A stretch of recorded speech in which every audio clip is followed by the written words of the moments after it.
Olá, seja bem-vindo ao Before Day One. Eu sou Daniel Silva e aqui nós vamos contar a história dos empreendedores antes do lançamento da sua startup. Nós vamos explorar como eles descobriram um problema, como surgiu a ideia, quem são os seus co-founders e como eles se completam, e como eles trabalharam desde o primeiro dia até o grande lançamento do seu negócio. Fique conosco e aproveite o show. A decisão das pessoas é o que afeta o bolso. Então, a gente não esquecer disso, né? Não esquecer que o que faz as pessoas acessarem o mercado second hand, o motivo principal é o preço. Como eu falei mais cedo, né? Número 1, valor, preço. Número 2, qualidade. A Bel sabe tudo. Bem-vindo ao Before Day One.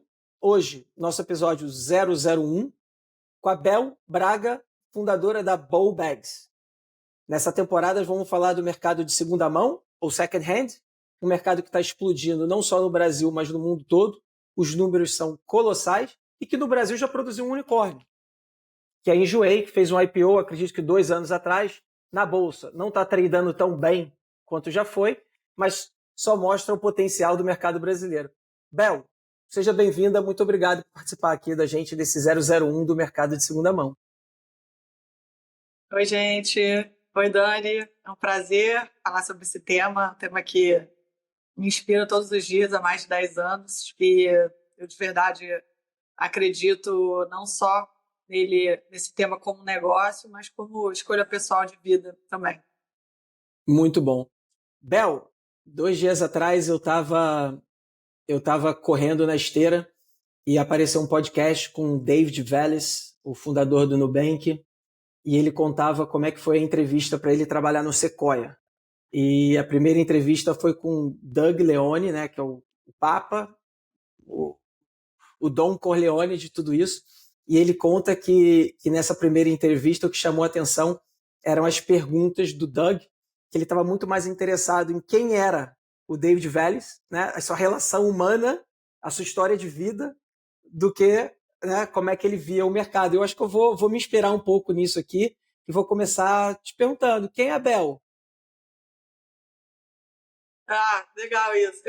Coincidência que eu, umas semanas atrás, ouvi um podcast com a fundadora do Run the Runway, né, que é uma plataforma de aluguel dos Estados Unidos, e era exatamente um dos aprendizados que ela compartilhou foi justamente nas entrevistas, cada vez mais focar não onde a pessoa trabalhou, onde ela estudou, etc., mas quem é essa pessoa, quem são seus pais, quem são seus irmãos, como vocês vivem, né? Qual é a sua relação com a sua família. A gente consegue captar muito a partir daí, né? E eu acho que a minha história, né, como empreendedora surgiu muito mais de uma dor, de uma visão pessoal, do que qualquer ligação com formação ou leitura de artigos de business, né? Que eu construí isso depois, né? Depois que eu virei empreendedora. Eu nem sabia que eu era empreendedora até pouco tempo atrás. Então, eu sou uma empreendedora, né? Sou Bel, eu moro no Rio de Janeiro, sou empreendedora, fundadora da Bow Bags. Fundei essa empresa, né? Tive essa ideia em 2009. Então, falar de second hand, até de e-commerce, era uma coisa ainda um pouco distante, né? Tanto que o processo até do aluguel em si, do meu MVP, né? Hoje eu posso chamar de um produto mínimo viável, né? Um minimum viable product, mas na época era só eu testando uma ideia, né? E esse teste, ele tinha boa parte dele feita de uma conexão com on e offline, né? Mas de um jeito tosco, com cheque calção, cheque físico, rasgado, enfim, tinha uma série de processos que foram importantes para eu me conectar muito com a dor e com a evolução, né, do negócio de um jeito mão na massa, que foi a visão que eu sempre tive como empreendedora. Eu sempre fui lá e fiz, né? Não fiquei lendo, não fiquei, né, no verão europeu ordenando e dando direções para meu time, né, executar uma série de coisas enquanto eu estava vivendo uma outra vida, né? A minha vida Sim. é isso, né? Mais de 10 anos. Então, em 2009, Eu, na verdade, sempre fui consumidora de second hand, muito, né, na época não ligado à sustentabilidade, não tinha essa consciência ainda, mas ligado a uma questão prática de acesso. Com o dinheiro que eu tinha disponível para comprar uma peça, para mim, fazia mais sentido comprar uma melhor usada. Então, eu tinha esse pensamento como base para comprar as coisas que eu queria.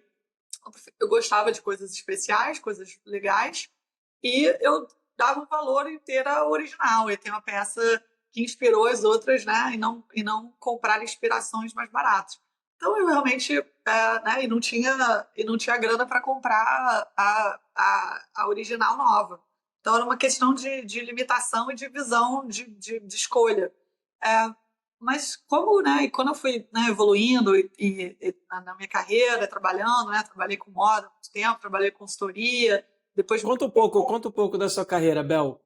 Antes da cara, Bel se eu tornar uma comecei, empreendedora, né, eu estágio fui na DPZ, uma agência de publicidade, depois migrei fui para trabalhar na Ana Couto, Branding Design, uma consultoria de branding e design, enfim, a gente fazia estratégias de marca para grandes marcas, Coca-Cola, enfim, marcas Vale, projetos, né, de festivais de música, enfim, tinha muita coisa bacana. Depois eu fui para moda, trabalhei na Salinas durante 5 anos, então tinha produção de desfiles, budgets, né, de marketing, criação de marketing numa época pré-social media e pré-digital até, né, era uma coisa muito mais sensorial e envolvendo encontros, né, desfiles, semanas de moda, enfim, compradores internacionais. Então, era uma época que, né, a moda praia brasileira tinha um destaque internacional muito grande. Então, tinha Victoria's Secret, tinha feiras de moda pelo mundo que compravam a moda praia brasileira. Então, eu tive a oportunidade, né, de viajar para o Japão, enfim, ter experiências interessantes, né, nesse universo. Um olhar de business e tinha um pouco essa coisa essa inquietação de entender mais, de ir além do que era exigido, né? Eu sempre tive isso, eu sempre, depois olhando no passado, eu sempre fui empreendedora nos lugares que eu trabalhei. Depois eu fiz uma mudança de carreira, fui ser executiva de grandes empresas, enfim, fiquei na área de risco de empresas grandes, enfim, participando de roadshows e, enfim. E nessa jornada toda, né, eu me sentia peixe fora d'água tanto quando eu ia por um caminho mais de arte, de criação, eu sentia falta de uma coisa, né, mais executora de negócio, olhar atrás, né, o que está por trás dessas decisões, né, e como que a gente consegue ter uma estratégia, vender mais, e, enfim, passar a mensagem de uma forma mais eficiente. Então, eu tinha essa inquietação de não ficar, né, nas artes e somente, né, no criativo, mas sim também pensar no negócio. E aí, depois, quando eu fui para lá do muitos negócios, eu sentia falta do criativo, de pensar, de ter o lúdico, de ler, de estar envolvida com artes, enfim, pensamentos de inovação, tecnologia, era algo que eu sempre lia sobre. Então, empreendendo, eu encontrei um pouco esses dois mundos, né? Eu consegui... eu tinha essa ideia, né? Essa ideia, na verdade, surgiu a partir dessa dor, né? Essa dor de acessar coisas boas, né? Que eu tinha, mas, ao mesmo tempo, vendo que eu não usava elas a maior parte do tempo. Então, eu comecei a observar e ver que a gente, né, tem eu sei quanto custa, porque eu trabalhei para isso, né? Eu comprei com meu dinheiro, então, assim, eu sei que custa caro. Não ganhei de presente, fui lá, trabalhei, ralei e comprei. Então, assim, eu sei que custa caro. Custou para mim comprar essa peça. E, ao mesmo tempo, eu não uso tanto. Então, como é que a gente pode... isso discutindo na época com uma amiga, uma grande amiga, né, até hoje, e a gente falou, vamos pensar numa forma de alugar essas peças, vamos pensar num jeito de compartilhar enquanto a gente não está usando coisas boas, né? Coisas que a gente sabe que são boas. E a gente começou a testar, né, de brincadeira, fazer uns experimentos assim com logo, estratégia, como seria, desenhos, etc. Na época, essa amiga foi para fora até, enfim, eu decidi executar essa ideia, fazer isso acontecer. E Calma aí. Deixa eu fazer uma pausa aqui nesse momento. Decidir fazer acontecer. A gente volta para o decidir fazer acontecer. Voltando aqui. Então, eu li a sua história, né? Eu pesquisei na internet, tem muito material falando da trajetória tanto sua quanto da companhia. E você era uma consumidora de brechó, você falou mais cedo, né? Você buscava os produtos que você queria, que na loja tinha um ticket que você não estava disposta, não conseguia pagar, mas você encontrava no brechó, em boa qualidade, num preço mais acessível. Então, esse canal varejista ele já era parte do seu processo de compra. Como é que era esse universo na época, Bel? Assim, a gente está falando de que ano e aonde você morava? era vida, era no mundo real, offline total, né? Os brechós, eu viajava, eu já tinha as listas dos lugares, dos brechós que eu frequentava, para Nova York, para Europa, Paris, né? Ia para o Marché aux Puces, lá para os mercados das pulgas, que tinham, né? Três grandes centros, né? Que tinham esse pensamento de antiguidade, né, que veio muito da antiguidade, depois de second hand, aí tinham peças, né, de decoração, tinham aquelas malas enormes, né, aquelas antigas né, que as pessoas usavam para viajar, e em cima tinha algumas bolsas, e aí tinham discos, né, tinha uma série de coisas de antiguidade misturadas com o pensamento second hand, né, que não tinha essa visão limpinha, assim, né, digamos, assim, de hoje, né, toda organizada. Não era dessa forma. Então, assim, tinha os brechós, a maior parte, né? O Brasil não tinha, era uma coisa muito rara, assim, pensar. Tinha um em Copacabana, que ficava numa galeria, no segundo andar, que eu frequentava. Tinha, enfim, alguns em São Paulo. Tinha um pouco... Era um pensamento muito mais voltado para antiguidade, relíquia, vintage, etc. Né? Não era esse mercado, né, como a gente organizado, como a gente conhece hoje. Então, assim, tinha os brechós físicos, eu viajava e eram os lugares que eu frequentava, os lugares que eu ia. Então, eram onde eu comprava as minhas roupas. E foi daí, e não tinha, né, obviamente, nada online, mas o pensamento já estava aí, né, já existia esse hábito, né? O hábito de comprar usado, de comprar second hand, ele já existe há muito tempo. Então, e de compartilhar também, né? As pessoas compartilham coisas há muitos anos, né? Em comunidades, né? Pega do outro, um cuida do filho do outro, enquanto tirou minha geladeira, você usa aqui um pouco. Então, assim, o pensamento de compartilhar já existia, e o pensamento de second hand, né? De acessar peças usadas, vintage, também já existia. Então, eram esses lugares era esse universo que eu navegava, né, na época, e foi a partir daí que surgiu essa ideia. Então, eu não me inspirei em nada que estava acontecendo, não tinha nenhum player. Por acaso, o Random Runway, o ano de fundação é 2009, então nem no Random Runway eu me inspirei. Então, assim, você vê as pessoas hoje, me inspirei no Real Real, todos os brechós, todo mundo second hand hoje está fazendo versões brasileiras do Real Real. E todos os rentals estão fazendo versões brasileiras do Random Runway. Eu já observo isso há alguns anos.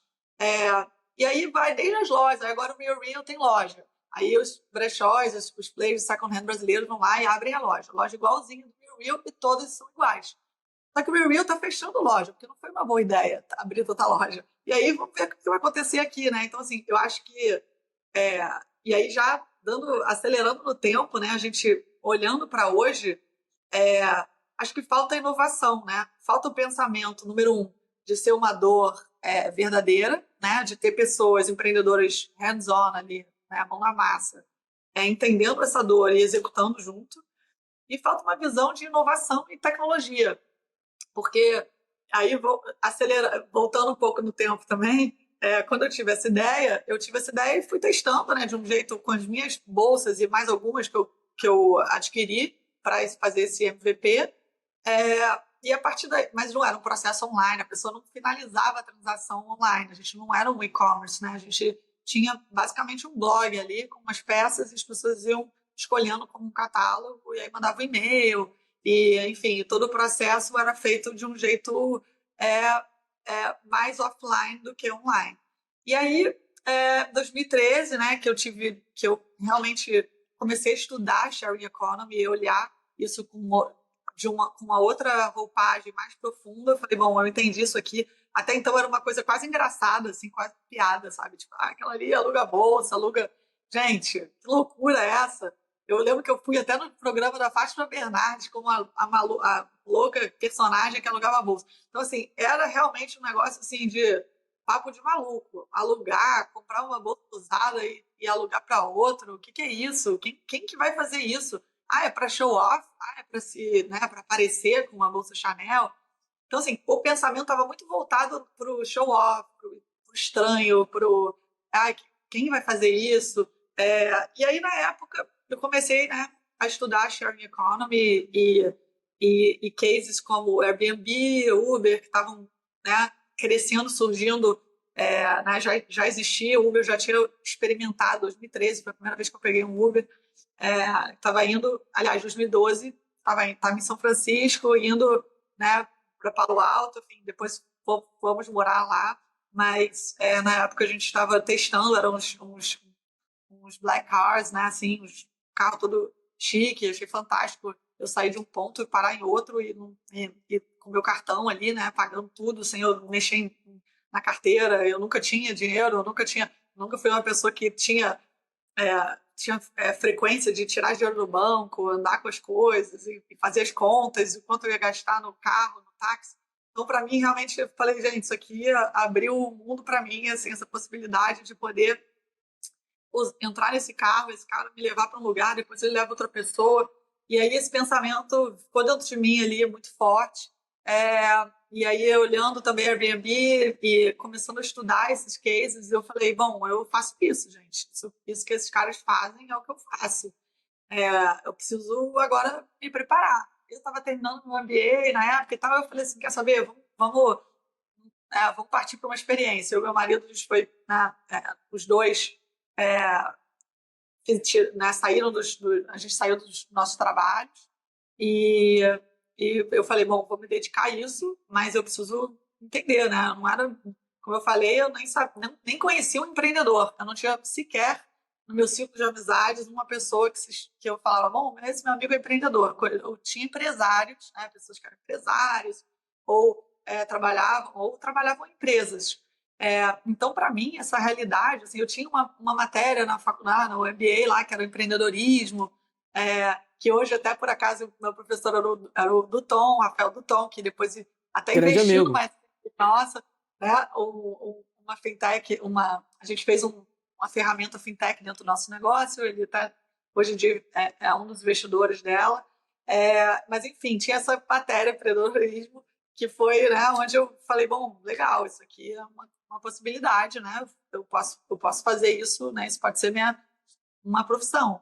E aí eu fui, né, passar esse tempo no Vale do Silício, onde eu, né, me conectei na hora certa, num momento que estava muito interessante, muito efervescente da sharing economy, o mercado second hand, players crescendo à beça.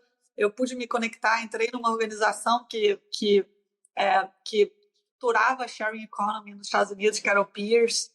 Então tinha Airbnb, eu participava de encontros em casas de hosts de Airbnb para discutir legislação de Airbnbs vão substituir os hotéis e o que vai acontecer, a indústria hoteleira pegando forte aí em cima do Airbnb, enfim, como até hoje, né? Então, assim, acho que tinha essa questão de disruption, né? Que as pessoas usavam muito esse termo, que vinha numa velocidade muito forte, né? E que não dava tempo dos mercados tradicionais se prepararem para isso. Então, causava um tumulto e tinham discussões muito legais, assim, muito bacanas. E aí eu comecei a organizar eventos de clothing swap, né? Eu fazia de troca-troca de roupa, então eu pegava umas araras e aí as pessoas levavam suas roupas e aí iam embora com outras 3 de outras pessoas. Então eu fazia dentro do campus de Stanford e convidava no Facebook na época e tal, as pessoas iam e saíam com roupas novas. E aí tinham amigas, Bel, hoje eu tô com seu colar, olha só como ficou lindo. Então tinha um sentimento legal, assim, que eu comecei a perceber, a observar, e comecei a escrever sobre isso, fazer esse período lá também para colocar muito, né, no papel coisas que eu estava aprendendo. E aí eu, né, fui para uma aceleradora que era voltada para mulheres empreendedoras do Vale. Comecei a entender também da questão das dificuldades, como é que mesmo, né, nos Estados Unidos, no Vale do Silício, em tese, um ambiente mais aberto para mulheres, para inovação, mas não é bem assim, né? Assim, é uma coisa que merecia uma atenção especial, porque se você, né, é homem branco acabando de terminar a faculdade de Stanford, né, de engenharia, cara, tem um mundo de dinheiro, né, caminhões de dinheiro para essas pessoas, mesmo que elas não tenham nada ainda, né, tem umas ideias muito abstratas ainda. É, mas não é bem assim para a realidade das mulheres, não é mesmo. Tanto que, né, hoje a gente vê menos de 3% de todo o funding, né, de venture capital no mundo vai para empreendedoras mulheres. Então, não é uma ideia, é fato, né? É um fato.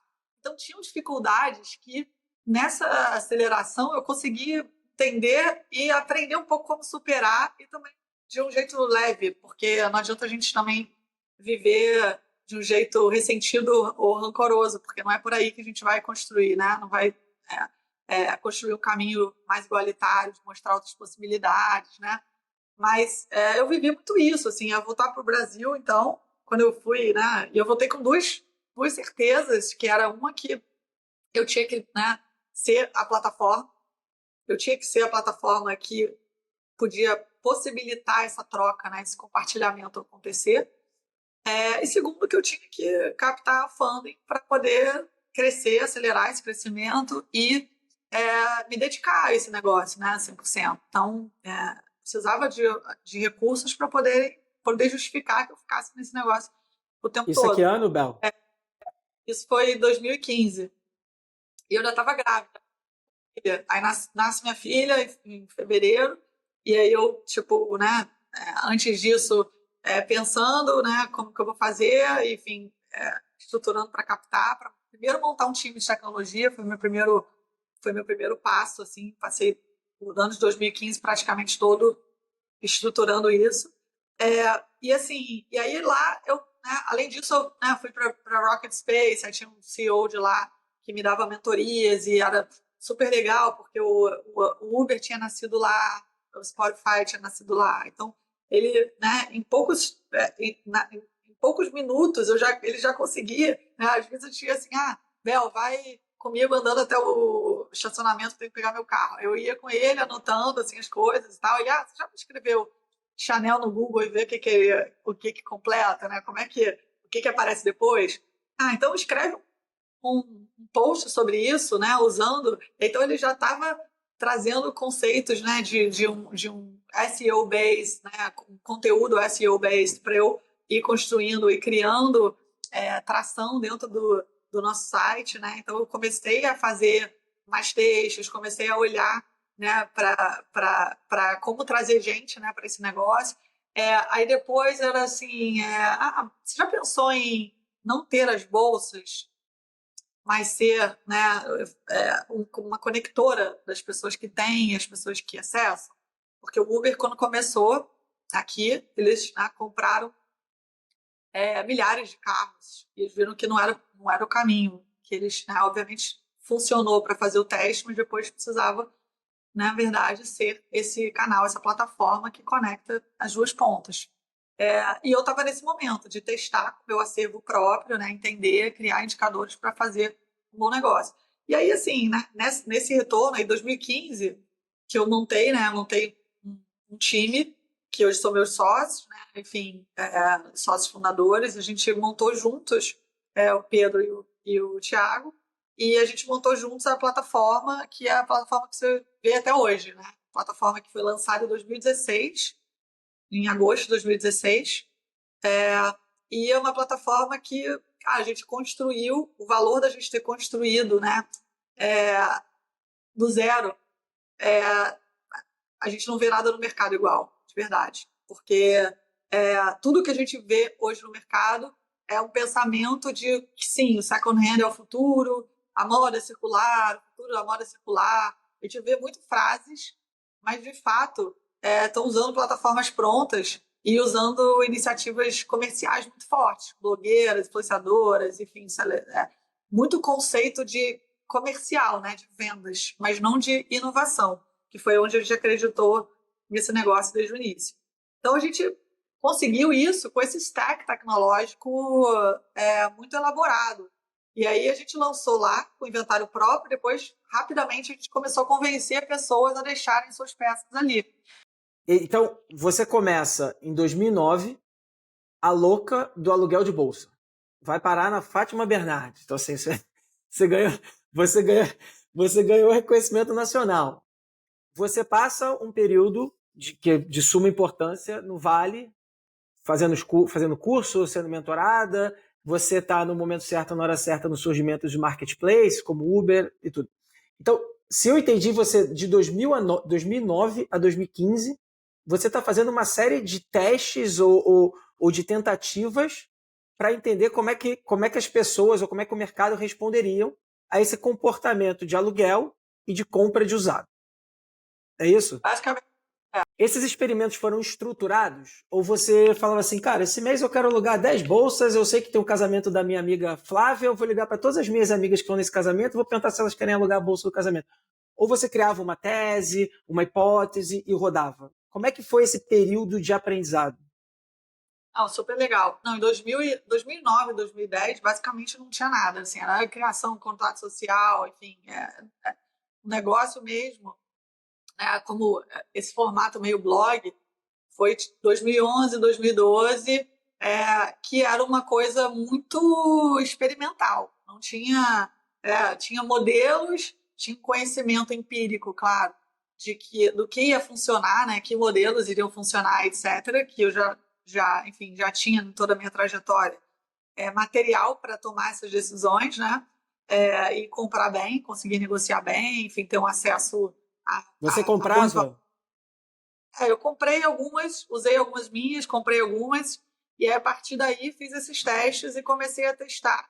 E assim, qual era a precificação, né? Qual é a tese de precificação? Como é que tinha no mercado? Não tinha nada, né? Não tinha nada como. A gente começou a usar, não, beleza, vamos usar como base para precificação o mercado second hand, porque quem vai alugar, a alternativa a alugar seria comprar um usado, não um novo, né? O share of mind estava mais desse lado de second hand, usado, etc., do que da compra de um novo, né? Então, assim, esse lugar a gente não iria substituir, né? Quando a pessoa tivesse na cabeça dela, pô, eu quero ir na Chanel comprar uma bolsa, né? Eu quero ir na Louis Vuitton comprar uma bolsa. Exato. Ou alugar. Isso não existia ainda, tá? Hoje, vou mostrar que está.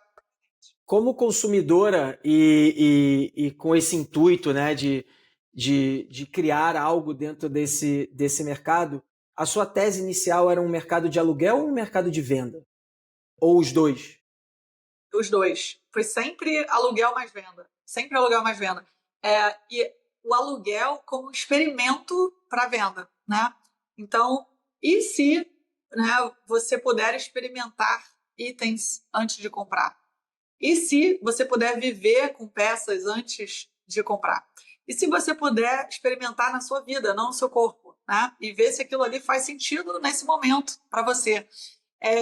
Muitas compras poderiam, né? Muitos descartes são compras mal feitas, né? E a gente olha ali e a gente tem um desperdício enorme, né? A gente usa 20% das nossas roupas 80% do tempo. As toneladas de roupas que são descartadas todos os anos, né? Semanalmente chegam navios com milhões de roupas que são jogados em países africanos, países pobres em geral, né? Aquela pilha de roupa que a gente viu, aquela imagem forte no deserto do Atacama, né? Vamos deixar ali porque ninguém vê. Então, assim, é um lado B que a gente não enxerga de uma série de decisões erradas, né? Desde a produção errada em excesso, um consumo do que você não precisa, né? A gente compra 300 vezes mais do que há 2 décadas. Enfim, a gente tem um acesso muito maior a roupas de pior qualidade e que são descartadas muito rápido. Então, e se a gente conseguisse voltar no tempo e, número um, essa é a beleza do nosso negócio e a gente está chegando lá. E se a gente pudesse ajudar as marcas a tomarem decisões melhores, né? Tem coisas que não precisam ser produzidas, né? Se você tem um estoque excedente gigante, é que são coisas que você podia ter testado de uma outra forma antes de produzir em grande escala.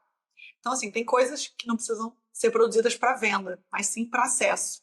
Então, se a gente puder ajudar as marcas a tomar de decisão com dados, a partir desses dados você produz em maior escala. Então, a gente voltar para as marcas, depois dar às pessoas a oportunidade de acessar e não comprar. O hype não é para se comprar, o hype é para se acessar, para se alugar e devolver. Porque não faz sentido, porque são coisas que você vai usar uma única vez. Então, assim, e a gente está vendo, né? Você falou de geração Z, ao passo que geração Z, né? Claro, está ávida por conceitos de sustentabilidade, entendeu por quê, quem fez minhas roupas, etc. Mas, no fim, está consumindo fast fashion como nunca, né? Exato. E olha a gente olha para players, né? Como Shein, etc., que reproduzem muito rápido essas tendências e a pessoa acessa essa tendência, compra essa tendência para usar uma única vez. E uma pesquisa recente do Business of Fashion mostra que 50% dos entrevistados dessa pesquisa compraram pelo menos um dupe, né? uma cópia, um fake, nos últimos 12 meses. Então, acessar tendências é algo que faz parte da realidade que a gente vive hoje, né? Uma realidade que as experiências são registradas e são postadas e são compartilhadas. E compartilhar, né? Você pertencer é compartilhar. Eu compartilho com você, você compartilha comigo, eu coloco as minhas fotos, você curte, eu compartilho as minhas roupas, eu compartilho, né, o nosso conhecimento que a gente está compartilhando aqui, vai, né, para outras pessoas vão acessar aquilo que a gente está trocando aqui. Então, é nesse lugar, é nessa rede onde toda essa troca acontece.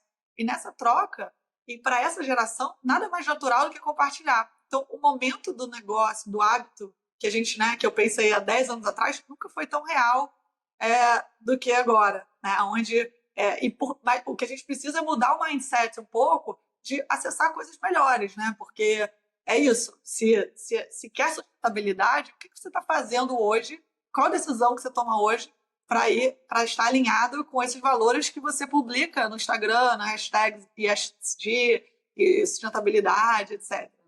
Não, eu vou trazer alguns pontos para validar o que você falou, né? A questão de dar suporte às marcas, né? Grandes marcas do mundo já têm uma iniciativa de second hand. Eu peguei Tommy Hilfiger, Patagônia, Lululemon, a própria Zara. Então elas já entraram nesse jogo, já entendem e elas têm um viés de receita extra, relacionamento com o cliente final, fidelização de cliente. Tem o viés ali de fazer esse playbook. No Brasil, a própria Farm tem uma loja dentro da Enjoei para revenda de produtos, de coleções usadas ou até mesmo de retorno. Eu não sabia, me chamou a atenção na minha pesquisa que isso já está acontecendo no Brasil também. E você fala muito da geração Z, que é essa nascida depois de 2000, hoje estão com 23 anos, né, já estão consumindo no mercado, e também tem uma mudança de comportamento gigante, né? Uma coisa que me chamou a atenção que eu queria pegar a sua visão aqui, aparentemente o mercado de second hand é um mercado de luxo e exclusividade. Isso é verdade? Não, a gente evita usar a palavra luxo, o que a gente usa é curadoria e qualidade. Porque para a gente exercer o nosso propósito, a roupa precisa durar. Simples assim. Eu acho que existem outras iniciativas de economia circular que marcas estão adotando, né? Marcas que já estão num padrão de qualidade que não dá para você alugar roupa barata, roupa de baixa qualidade. Os economics não fazem sentido e não faz sentido pela peça em si. né? O que o nosso negócio estimula é você acessar, não necessariamente luxo, mas você acessar peças de qualidade, com uma coroaria incrível, pelo tempo que você quiser. E comprar depois, se fizer sentido, ter para sempre.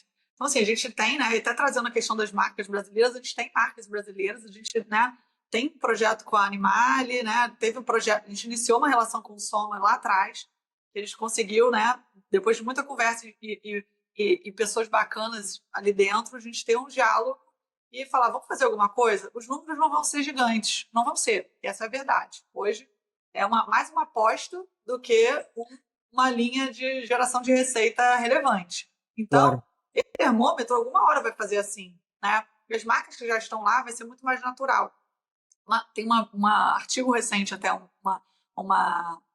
trabalho recente da Bain, sobre a marca do futuro, muito voltada para luxo, essa. Mas a marca de luxo do futuro vai ser a marca que vai combinar no seu negócio, no seu core, já conceitos de economia circular, do rental e do second hand. Você vai trazer pessoas novas para sua base, né, que estão em outro momento de vida, e você já traz elas para o seu universo. Você consegue testar, ser mais eficiente, né, na sua produção, então ter menos descarte, e você consegue trazer esses produtos de volta para sua base e transformá-los em outra coisa. Então, assim, é o que vai fazer a diferença no futuro, é estar lá. Então, por que não tomar essa decisão agora? Então, a gente tem a Soma, a gente começou um projeto com a NK também em 2021, super legal. A gente tem uma curadoria da NK disponível para aluguel, a gente tem uma curadoria da Animale e a gente começou um projeto já há muito tempo de Ana, com a Leoneterri, que é uma ótica carioca, onde a gente disponibiliza óculos de grau e sol para aluguel. Você pode alugar um óculos do seu grau em 3 meses, você decide se você quer comprar e ficar para sempre, ou se já passou a vontade, você quer trocar a armação e, enfim, manter um óculos, porque, né, você, né, uma pessoa, talvez 2 óculos seja legal, mas, cara, ter 10 óculos não faz sentido. Então, as decisões, né, do nosso negócio, elas caminham muito por uma forma de vida onde você, acessando, você tem mais, porém, você acumula menos, né? Você tem uma limpeza, né, tem mais espaço para viver experiências, para ter outras coisas dentro de casa e acessa coisas melhores. Então, assim, ele está ligado ao luxo, necessariamente? Não, mas ele está ligado a ter uma oferta de produtos bons. A gente quer que as pessoas acessem coisas melhores, né? Pelo valor que ela compraria um vestido na Shein, que ela vai usar uma vez, ela pode alugar o original, onde a Shein se inspirou, e ela também vai usar uma vez. Então, assim, o uso é o mesmo, né? Ela vai usar os dois uma única vez. Mas esse aqui é feito de plástico. E esse aqui vai ser compartilhado com outras 8 pessoas. Então, a gente consegue transformar, né, nosso índice de compartilhamento em 8. Então, cada peça é compartilhada com, em média, 8 pessoas diferentes. Então, você pensa no valor que isso tem, né, a longo prazo, a gente olhar o impacto de um uso melhor dessas peças que são tão pouco usadas e tão descartadas, né? E a gente perde por ano cerca de 500 bilhões de dólares em roupas em peças que vão simplesmente parar no lixo e a gente está sentado em cima desse dinheiro. Então, não é uma questão só de sustentabilidade, mas uma questão financeira também. Quando que as marcas vão abraçar esses 500 bilhões de dólares de roupa que a gente está sentado em cima, literalmente? Total. E isso vai super de encontro com um dado que eu encontrei, onde botava as 5 razões para a explosão do consumo de mercado second-hand, né? O primeiro era valor das peças. Eu acho que o começo da sua história você começa falando isso, né? Eu não tinha o dinheiro para comprar aquela, mas eu consegui encontrar num brechó e teria a peça que eu tanto desejava. O segundo era a qualidade. Você passou os últimos minutos reforçando a questão da qualidade para a perpetuação da peça, né? Então ela tem uma vida longa, ela vai ser alugada 8 vezes, não utilizada somente uma vez. A terceira é seleção, você falou de curadoria.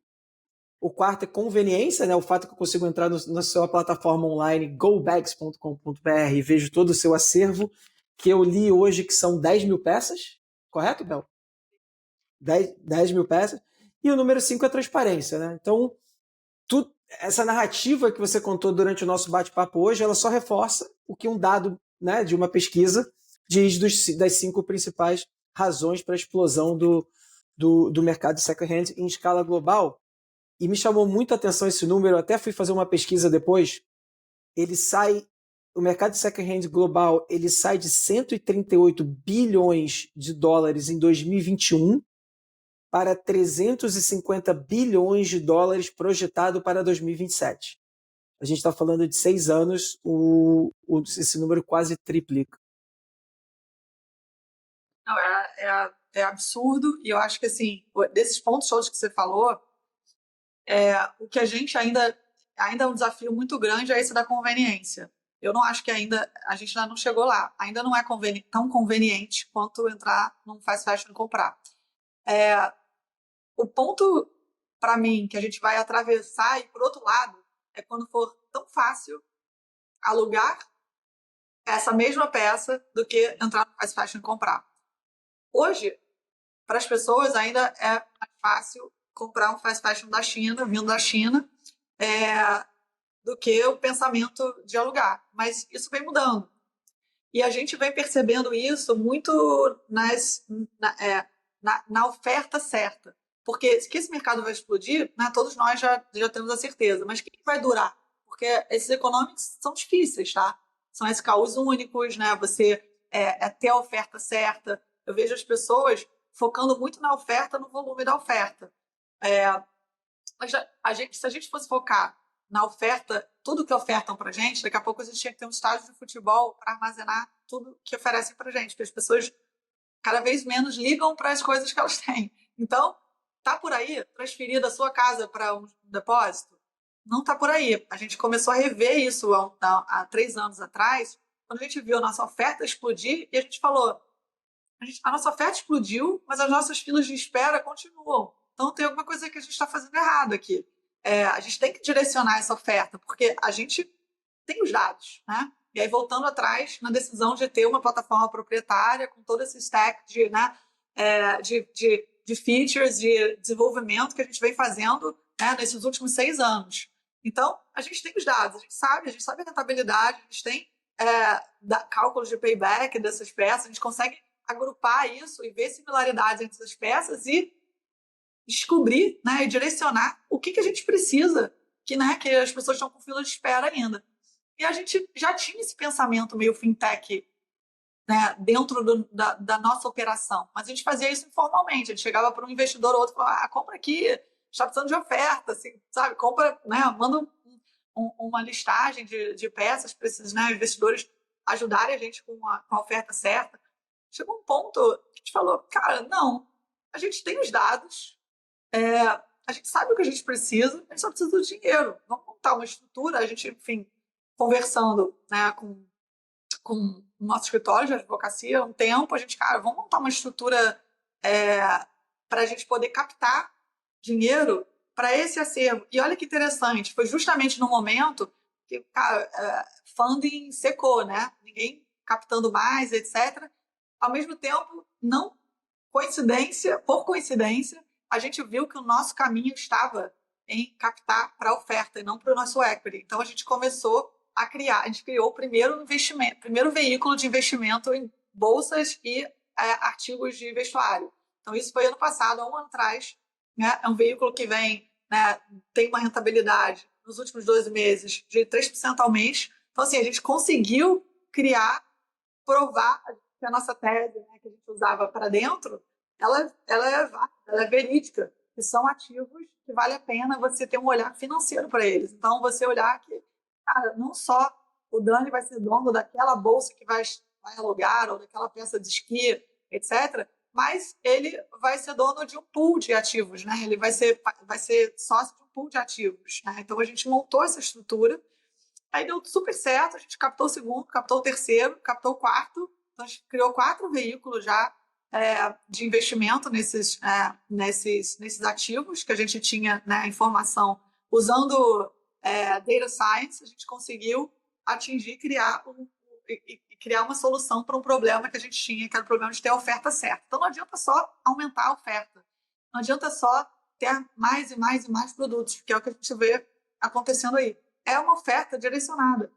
A dor ia ser muito grande de crescer convencendo um a um pessoas a ofertarem o que a gente precisava. A gente já sabia, a gente já sabe o que a gente precisa. A gente não precisa que ninguém diga pra gente, a gente já sabe. A gente só precisa do dinheiro para isso. Então a gente captou e a gente, enfim, criou esses veículos, a gente vem testando e vem funcionando. Então a gente criou esse módulo de embedded, de uma fintech dentro da nossa estrutura para dar suporte ao nosso crescimento. Que legal, que legal. Bel, eu quero novamente voltar para o começo da história. Possivelmente ali, se eu peguei o timeline correto, seria 2015, quando você volta dos Estados Unidos e realmente começa a botar de pé junto com seus dois sócios a Bowl Bags. E eu queria, assim, de uma forma muito rápida, explorar dentro da sua trajetória. Você passa pelo mercado de fashion, onde você explorava a tua criatividade, você vai para ser uma executiva, você sente falta da criatividade, mas aprende outras nuances operacionais. O que você carregou assim da sua trajetória profissional pré-Bowl Bags que te ajudou, foi determinante na construção da Bowl Bags até hoje? Olha, eu acho que assim, eu sempre tive uma mentalidade de iniciante, assim, sempre tive uma mentalidade de aprender. Eu queria todos os lugares onde eu passei, cara, isso aqui eu não sei nada. Eu vou saber tudo desse assunto. Eu vou ler esse contrato, eu vou virar à noite e amanhã eu vou ter mais informações, eu vou correr mais atrás desse ângulo que eu não entendi, eu vou ligar para esses advogados e vou entender essa cláusula que eu não entendi ontem quando eu virei à noite revisando esse contrato. Então, assim, eu tinha sempre essa cabeça de hustler, né? De correr atrás, de batalhar, de lutar, de ser resiliente, né? De insistir naquilo ali até eu ter certeza que estava claro para mim, né? Aquele assunto.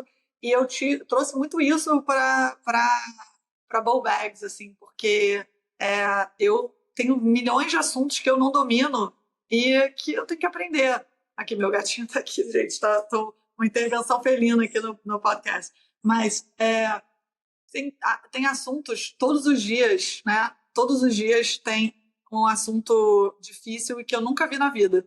E eu preciso ter essa mentalidade que eu não sei nada, que realmente eu preciso aprender com aqueles que sabem mais, me informar, ler sobre aquele assunto, estudar sobre aquele assunto, conversar e trocar com as pessoas. Então, essa mentalidade de estar sempre aprendendo, eu trouxe para o meu negócio, e a resiliência que me trouxe até aqui, né? Acho que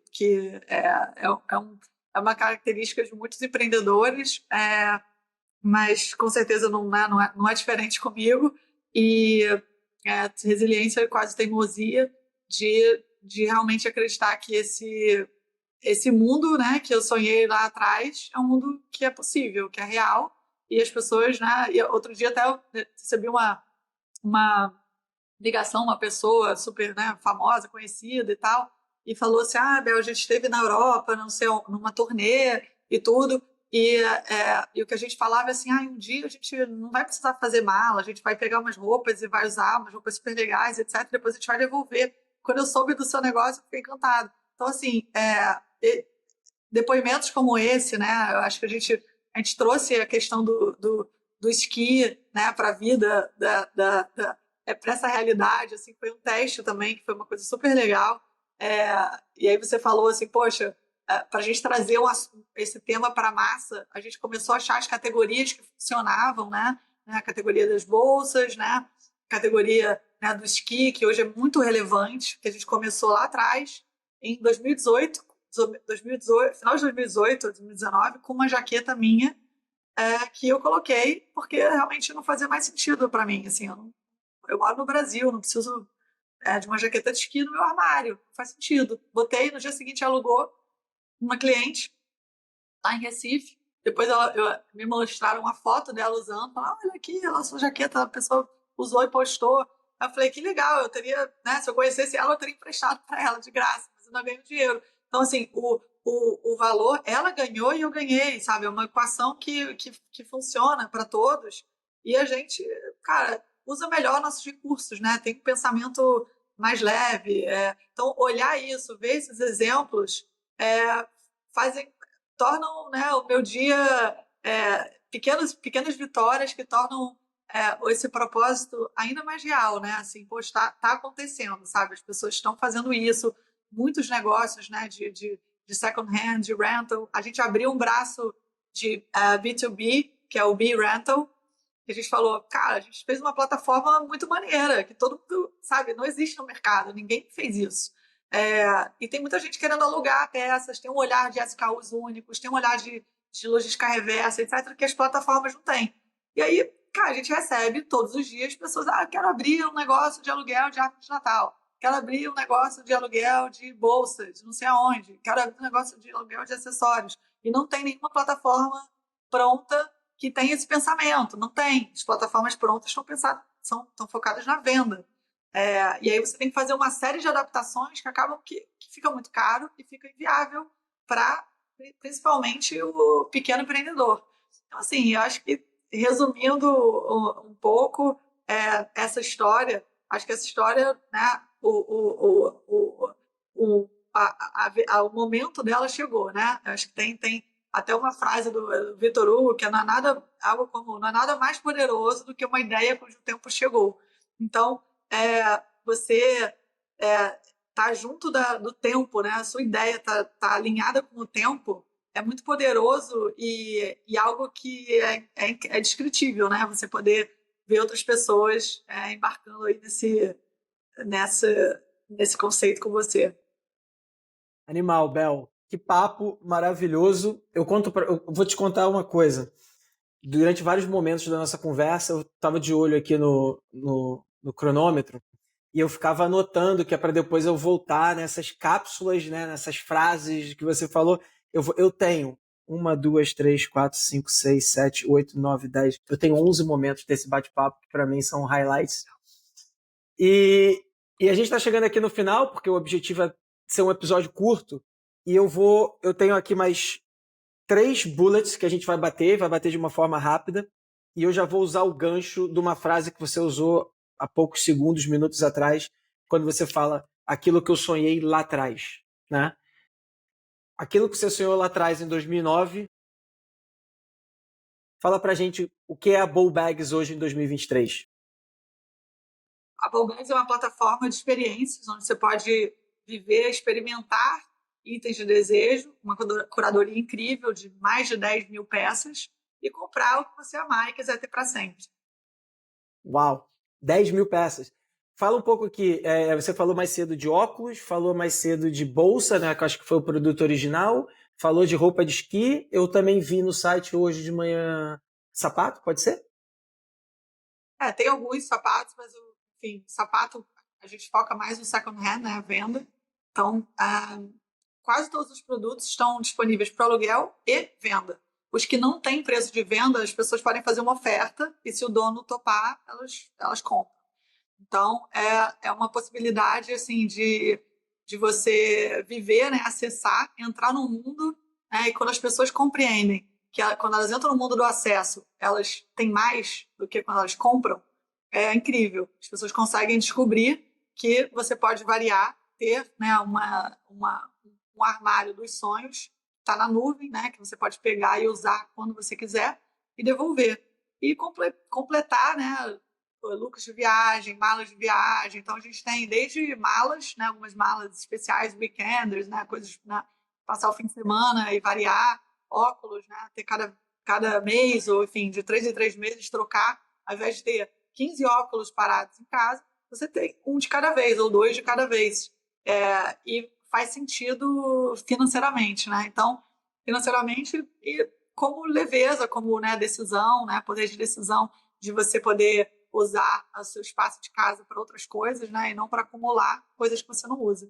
Então, a gente tem óculos, tem roupas de esqui, a gente tem uma categoria, toda uma página específica para o esqui, que se tornou, né, uma categoria importante. Né? Normalmente não faz sentido ter roupa de esqui morando no Brasil. Quando você for viajar, aluga uma bacana, usa e depois devolve. Porque mesmo se for alugar na estação, vai ser uma peça caída, que não está legal, vai enfrentar fila, vai ser perrengue. Você já sai resolvido com a mala pronta e, né, e vive esses momentos de um jeito mais estiloso e leve. Então a gente recebe, né? Outro dia uma cliente até mandou, eu era a mais linda da estação de esqui, aí mandou uma foto.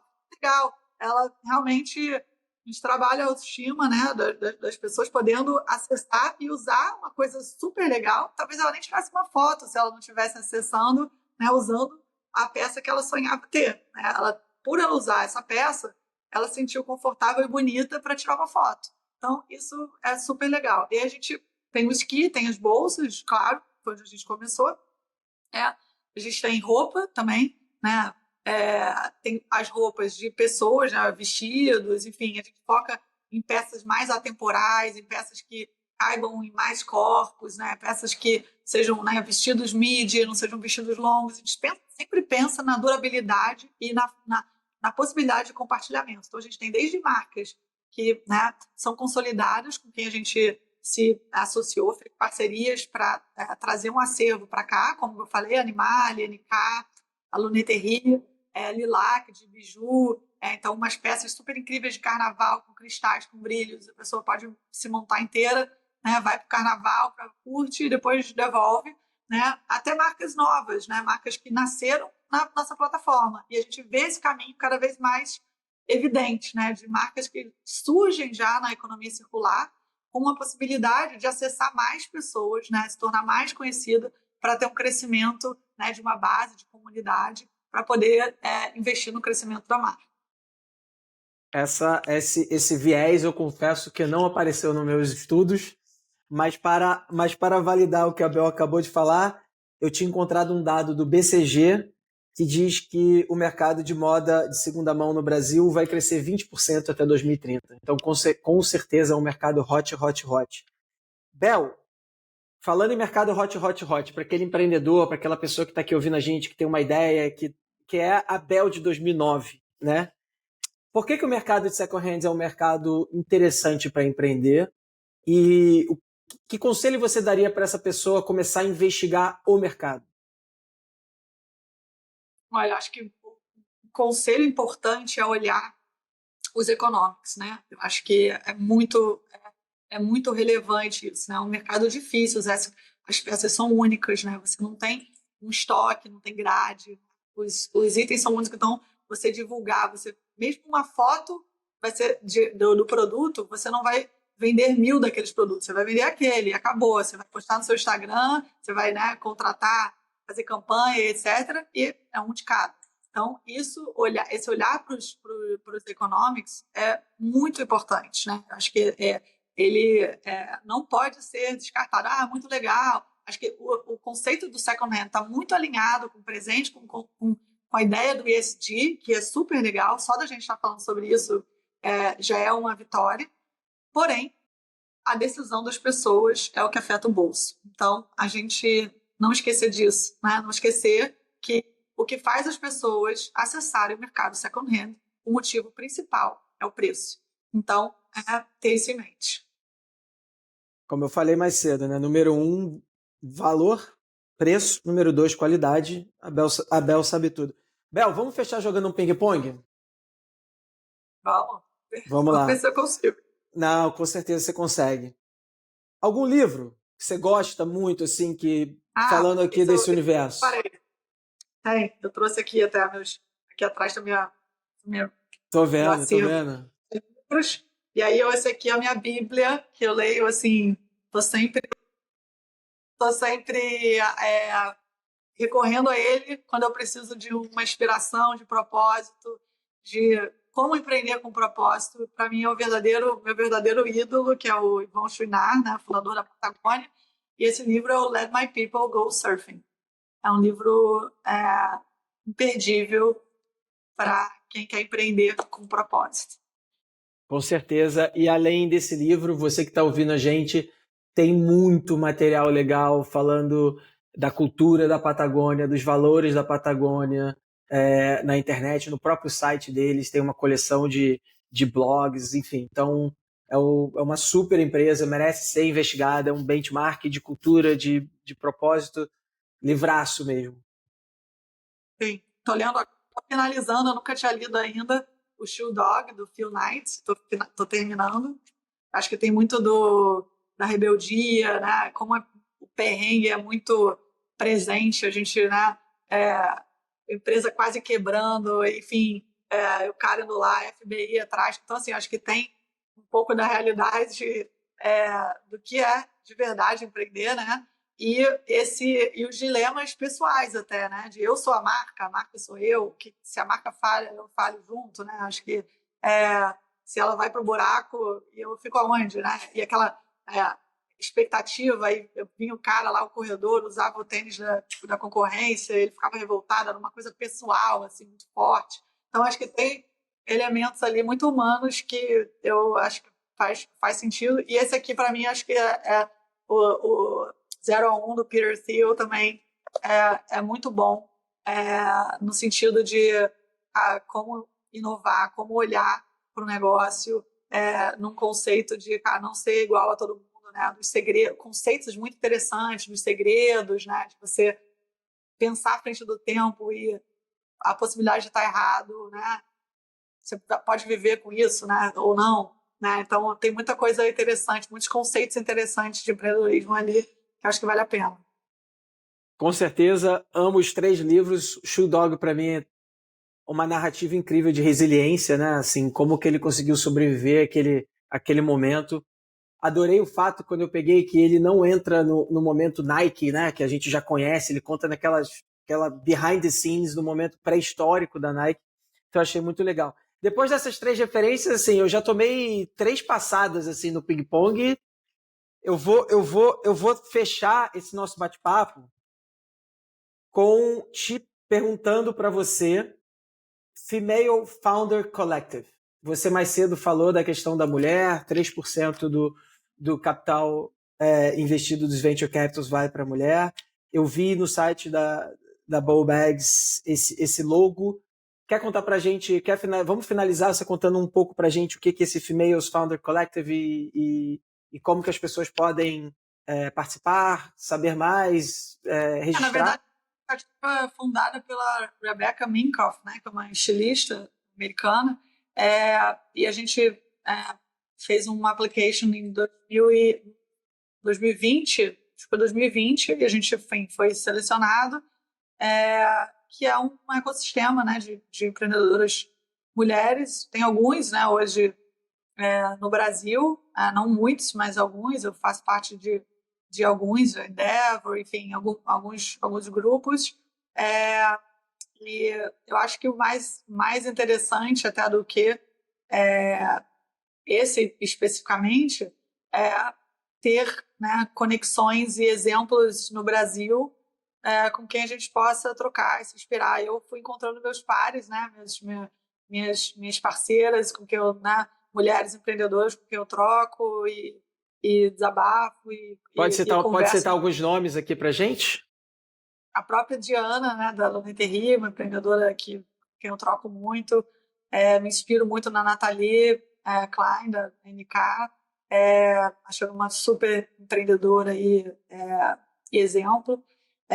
Enfim, tem algumas mulheres incríveis e acho que, né, fora do Brasil também, mas principalmente a gente ter referências, né, mais referências. Acho que é um dos objetivos de todas as iniciativas que a gente vê acontecendo, que realmente a gente precisa equilibrar mais esse ecossistema, trazer mais mulheres, para que negócios como, né, o que a gente faz aqui sejam entendidos como grandes suficientes, né? Acho que o ser compreendido é muito bom, é muito legal. A gente tem um senso de pertencimento maior quando a gente é compreendido. E quando a gente tem mais mulheres, a gente tem mais possibilidades de pessoas, né, que compreendem o nosso negócio e entendem como grande suficiente. Então, eu, durante muito tempo, apresentava meu negócio e a resposta era que não era big enough, né? Não é grande o suficiente.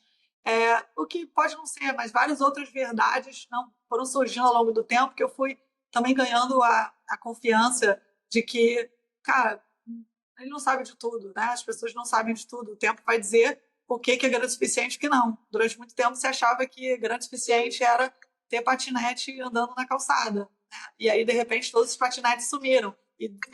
e centenas de milhões de dólares foram colocados nesses negócios que, de repente, não são grandes o suficiente. E eu estou aqui viva, né, crescendo com o negócio, né, inspirando pessoas né, e compartilhando. Então, acho que a gente ter mais mulheres faz com que a gente consiga ter mais pontos de vista compartilhados e incentivados. Muito bom. Bel, foi um prazer enorme falar com você hoje. Como eu comecei aqui no off, né?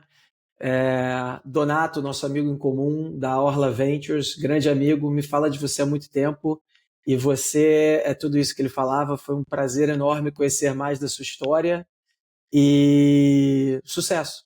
Obrigado. Obrigada, Dani. Tchau, tchau, galera. Um abraço.